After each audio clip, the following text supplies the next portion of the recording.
What we call GVI, the Group Violence Intervention, these days started 25 years ago in Boston. I and two of my colleagues, Ann Peel and Anthony Braga, set up primarily with the Boston Police Department to try to figure out what was going on around the terrible crack epidemic era of violence amongst especially young people in the United States. We were 10 years into that epidemic. The gun homicide rate had grown appallingly. It was almost entirely concentrated among young men in poor black neighborhoods, and it was just devastating. Nothing had been working. People had been doing all kinds of criminal justice things. They'd been doing all kinds of prevention things. None of them were making any difference at all that you could tell.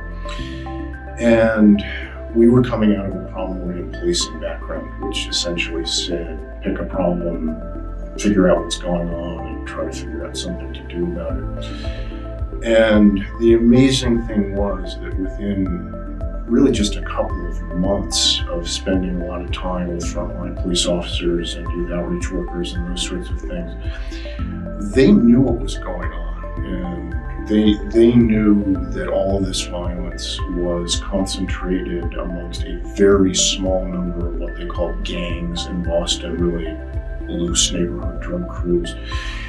They knew sometimes almost ahead of time who was going to get killed because it was so on the street, it was so obvious. And they had figured out something that would get the attention of these groups from time to time, which was the groups were selling drugs and doing all kinds of other crimes, and they were on probation and parole and outstanding warrants and unregistered cars, and they were paying the child support and on and on and on and on. They were what the literature calls chronic offenders. And what they had figured out was they could essentially tax the violence by saying to these, what they call gangs, if you don't stop, if you don't put your guns down, we will enforce the law on everything else that you're doing. You get away with almost everything all the time, but because of the violence, we are going to make you a special project, and if you want things to go back to the way it was, put your guns down. And it worked. And these days, we know that if you talk to frontline cops, they do things like this. You know, in my country, the federal government couldn't get Al Capone for all the murders he did, so they took him and put him in prison on tax evasion. Mm-hmm. You just figure out how to impose a cost. And what we added to that in Boston was what we called a call-in. And if we had 20 active groups in the city at any given time, we could get one of them into a meeting, say to them, the next group in Boston that kills somebody gets this special attention. They would go back to their groups, convey this message, and the whole city calmed down. And what we've seen since is that kind of homicide and gun violence, what we now call community violence, has this characteristic of being really concentrated in very small numbers of very active people. Turns out the same thing's true for public drug markets. The same thing's true for the worst kind of domestic violence. The same thing is true for the people who really cause safety issues inside prisons. Pretty much it seems like that's the way the world works. And so for some of these most extreme problems, this basic approach of identifying those extreme people, putting on notice ahead of time that one or two things they're doing will come with a price, and then mobilizing community and social services around that ends up being a pretty effective prescription.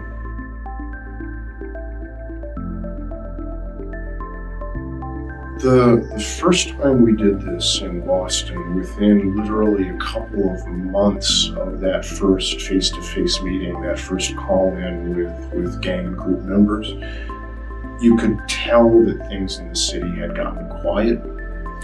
I remember one of our partners coming into the room where we organized and drove what we called ceasefire in Boston. And he was incredibly excited because he had just seen two gang members having a fist fight. And he said, I haven't seen a fist fight in 10 years. Mm-hmm. They have put their guns down. It was amazing. And then the statistics bore that out. So the formal evaluation said 2/3 reduction in homicide amongst those age 24 and under over 2.5 years. A 50% reduction in homicide, all ages, all causes, everything citywide. And that was 25 years ago.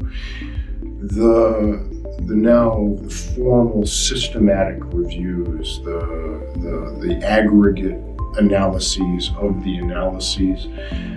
The Campbell Collaboration has done this, and the National Academy of Sciences and a bunch of others, but they consistently find,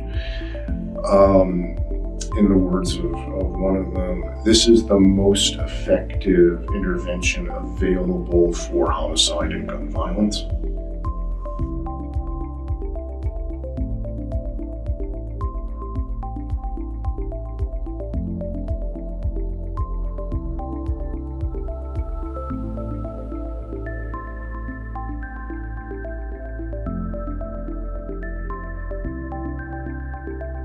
Kind of taking on board any really distinctive new way of thinking and acting on anything meaningful as a process.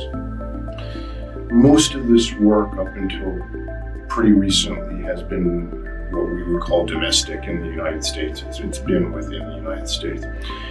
And 25 years ago, nobody believed that this was real and nobody believed it could work. And the idea that you're going to deal with the most dangerous men in your city by putting them in a room and sitting down and talking with them politely. If you were in law enforcement, you were going to tell them ahead of time exactly what your plans were. Not too many people thought that was a good idea.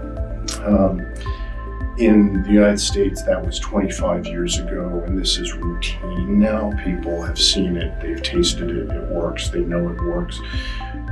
It's taught them some things such as the most dangerous men in your city are more rational than you think they are, and their behavior will support that.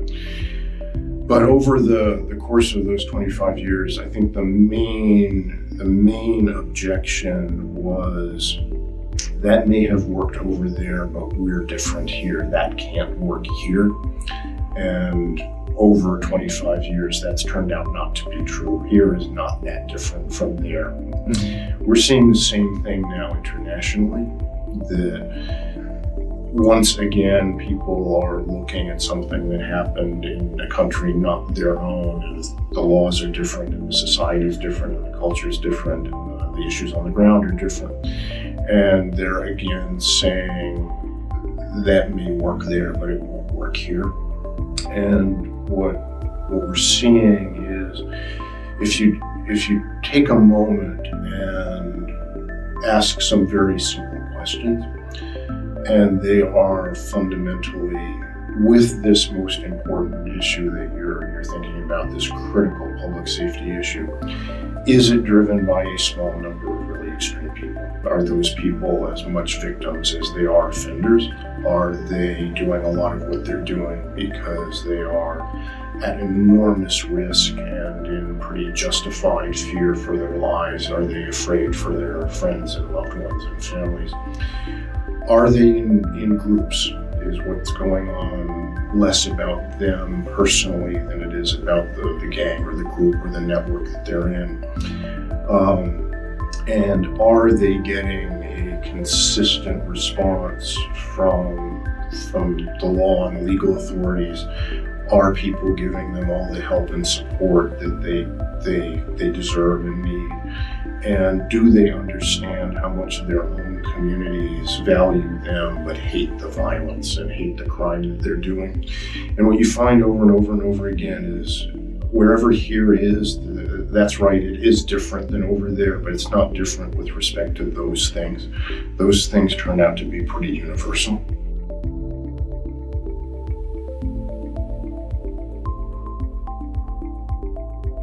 Part of what's happened with what a lot of people call focused deterrence is that it has refocused people's thinking on deterrence. That's not what the phrase means, but that's what's happened. And deterrence is an old and very simple idea. And it is just that if people know that something they're thinking about doing is going to come with a cost, they're somewhat, at least, less likely to do it. And that's a simple idea. And if you walk around in your life, you see how fundamental deterrence is. People don't touch hot stoves. They don't do crimes when there is a police officer sitting right next to them. They are not insulting to their girlfriend when their mother's standing there. They look both ways before they cross the street. Deterrence is simple and profound and very, very, very human. The criminal justice system in most places doesn't do a very good job of creating clear, predictable, meaningful, and legitimate costs. It tries, but especially the most serious and at-risk people, they tend to do a lot of crimes and they tend to get away with almost everything they do. And they know it, and the cops know it, and the judges know it. So our traditional legal activities do not do a very good job of creating an environment where you know that there will be a cost, and so you don't do it. The cost doesn't have to be enormous, it doesn't have to be profound, it doesn't have to be brutal. It can be very, very, very small. What really matters is what theorists have always talked about, which is certainty and swiftness. And what people are talking about a lot now, which is legitimacy. A sanction that is seen by the person in question and his family and his community as unjust, as illegitimate, it's not the law, it's not a community statement about right and wrong, it's just the state being brutal. And state brutality doesn't carry a lot of moral value, not with anybody.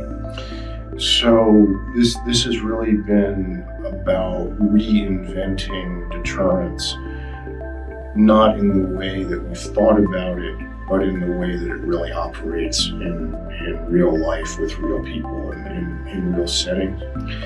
And it does turn out, in fact, that when you get that right, people that we have thought are crazy and irrational, sociopaths and worse, turn out to be very responsive. And one of the things that makes you realize is, we've been doing the law the way we've been doing the law, and they've been responding to it in the way they've responded to it. And we have looked at them and said, you're not responding to our law, you must be irrational. And in fact, a lot of the time, it's us who've been irrational. And when we get more rational, they respond.